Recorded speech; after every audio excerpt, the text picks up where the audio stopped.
So అక్కడ ఏంటంటే ఒక చైల్డ్ కానీ ఉమెన్ కానీ రేప్ అవ్వగానే రిపోర్ట్ అవ్వగానే కేస్ ఫైల్ అవ్వగానే షిఫ్ట్ చేస్తారు భరోసాకి.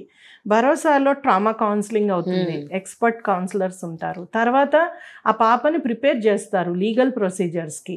పోలీస్ స్టేట్మెంట్ కానీ, జ్యుడిషియల్ స్టేట్మెంట్, మెడికల్ ఎగ్జామినేషన్ అన్నీ అక్కడే అవుతాయి. చాలా విక్టిమ్ ఫ్రెండ్లీలో అవుతాయి. ఎక్కడా లేవు అలాంటి సెంటర్స్ మన కంట్రీలో. ఎంత బాగా అవుతుందంటే ఆ పాప పిల్లలు ఎలా ఫీల్ అవుతారు అంటే మళ్ళీ మళ్ళీ వాళ్ళ బర్త్డేలు అక్కడే జరుపుకుంటారు. ఏది వచ్చినా కానీ భరోసాకి వచ్చేస్తారు, మాకు ఇది కావాలి, మాకు అది కావాలి అనుకుంటూ అనమాట. సో ఎంత వరకు వచ్చిందంటే కొంతమంది విక్టిమ్స్ని కొంతమంది ఆఫీసర్లు స్పాన్సర్ చేసి చదివిస్తున్నారు. అందరూ చాలా బాగా చదువుకుంటున్నారు. ఫస్ట్ సెంటర్ స్టార్ట్ అయిన 4-5 yearsకి we could bring all the government orders. దీనికి కావాల్సినవన్నీ తీసుకురాగలిగాం. తర్వాత నెమ్మదిగా బడ్జెట్ తీసుకురాగలిగాం. తర్వాత ఉమెన్ సేఫ్టీ వింగ్ అని పెట్టగలిగాం, where women and child related నేరాలన్నీ కూడా అక్కడ రెగ్యులర్గా మానిటర్ చేయబడతాయి.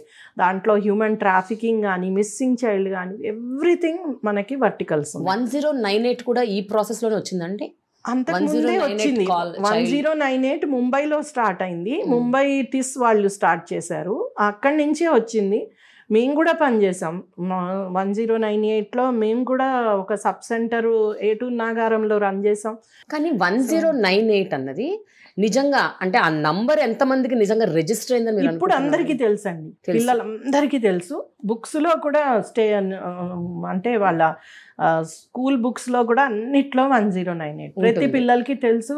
They keep calling. ఇప్పుడు ఏం చేశారంటే ఇంతకుముందు NGOs రన్ చేసేవాళ్ళు, ఇప్పుడు గవర్నమెంటే రన్ చేస్తోంది 1098 ఆల్ ఓవర్ ఇండియా.